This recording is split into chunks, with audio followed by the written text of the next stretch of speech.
Assalamualaikum warahmatullahi wabarakatuh. Bertemu kembali kita dalam siri video Pendidikan Islam tahun 1.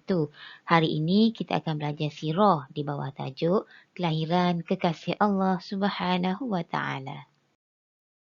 Murid-murid boleh rujuk buku teks muka surat 114 hingga 116. Sekarang mari kita lihat apa objektif pembelajaran kita pada hari ini. Yang pertama, menyatakan salasilah dan keistimewaan keturunan Nabi Muhammad SAW. Yang kedua, menganalisis keistimewaan peristiwa yang membuktikan kelahiran seorang nabi. Sebelum itu, mari kita sama-sama baca doa belajar.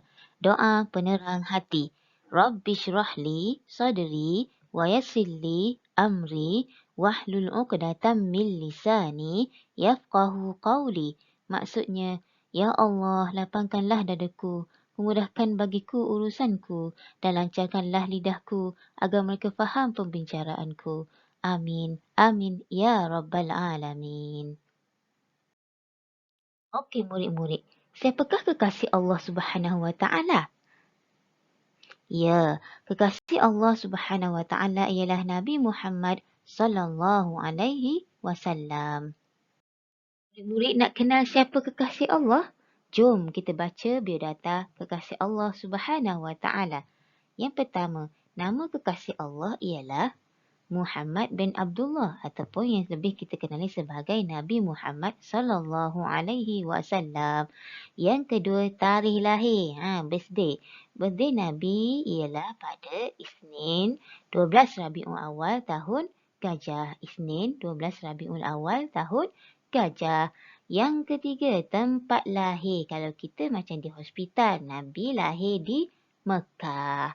Baik, seterusnya bangsa. Bangsa Nabi Muhammad ialah bangsa Arab Quraisy. Macam kita bangsa Melayu. Bangsa Nabi, bangsa Arab Quraisy. Okay, seterusnya, mari kita lihat salasilah Nabi Muhammad sallallahu alaihi wasallam. Salasilah ni kita nak tahu keturunan Nabi Muhammad sallallahu alaihi wasallam. Asal daripada datuk yang mana, lahirkan siapa. Okey, kita tengok satu persatu. Yang pertama kita tengok sebelah bapa Nabi dulu. Okey, ini adalah datuk sebelah bapa Nabi Muhammad SAW. Okey, Abdul Muttalib kahwin dengan Fatimah, maka lahirlah siapa? Lahirlah Abdullah. Abdullah ni siapa murid-murid? Abdullah ni ialah bapa kandung Nabi Muhammad SAW. Seterusnya mari kita lihat sebelah ibu baginda pula. Okey, sebelah ibu baginda, datuk sebelah ibu baginda namanya Wahab. Wahab berkahwin dengan Barrah, maka lahirlah ibunda yang tercinta iaitu Aminah. Okey, baik. Bila Aminah kahwin dengan Abdullah, maka lahirlah junjungan yang mulia Nabi Muhammad sallallahu alaihi wasallam. Sekarang, mari kita tengok kisah-kisah yang membuktikan kelahiran Nabi Muhammad sallallahu alaihi wasallam. Yang pertama, kisah kelahiran Nabi telah dinyatakan dalam kitab-kitab terdahulu. Peristiwa kelahiran ni sangat ditunggu-tunggu. Seterusnya, ibu baginda Aminah melihat cahaya yang amat terang menyinari seluruh istana Syam pada malam kelahiran Nabi sallallahu alaihi wasallam. Dan yang ketiga, keturunan Nabi Muhammad, bangsa Arab Quraisy adalah bangsa yang sangat dihormati di Mekah. Mereka merupakan pemegang kunci Kaabah dan sering memberikan makanan kepada tetamu yang mengunjungi Kaabah.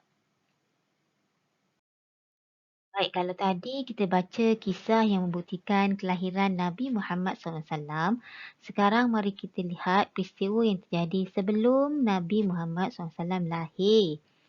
Baik, yang pertama, Nabi Muhammad SAW merupakan anak yatim semasa dalam kandungan lagi.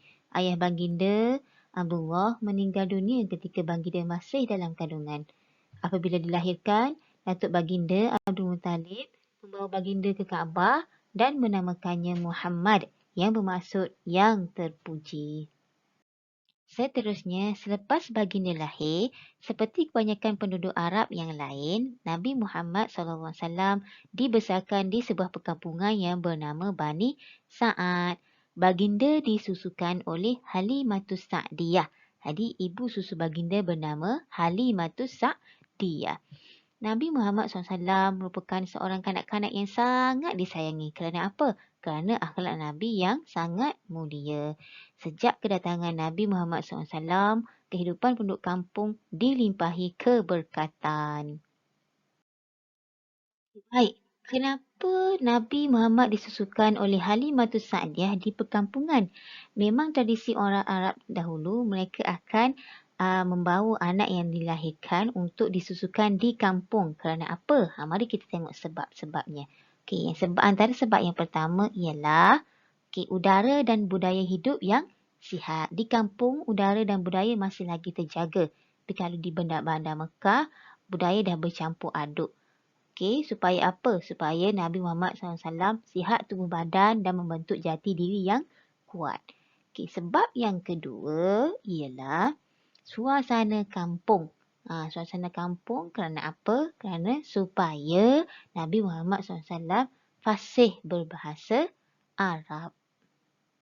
Baik, setelah kita belajar dan mempelajari silsilah keturunan Nabi Muhammad SAW, kita dah baca cerita-cerita, kisah-kisah yang membuktikan kenabian dan kita dah tahu cerita-cerita kisah yang berlaku sebelum dan selepas kelahiran Nabi Muhammad SAW.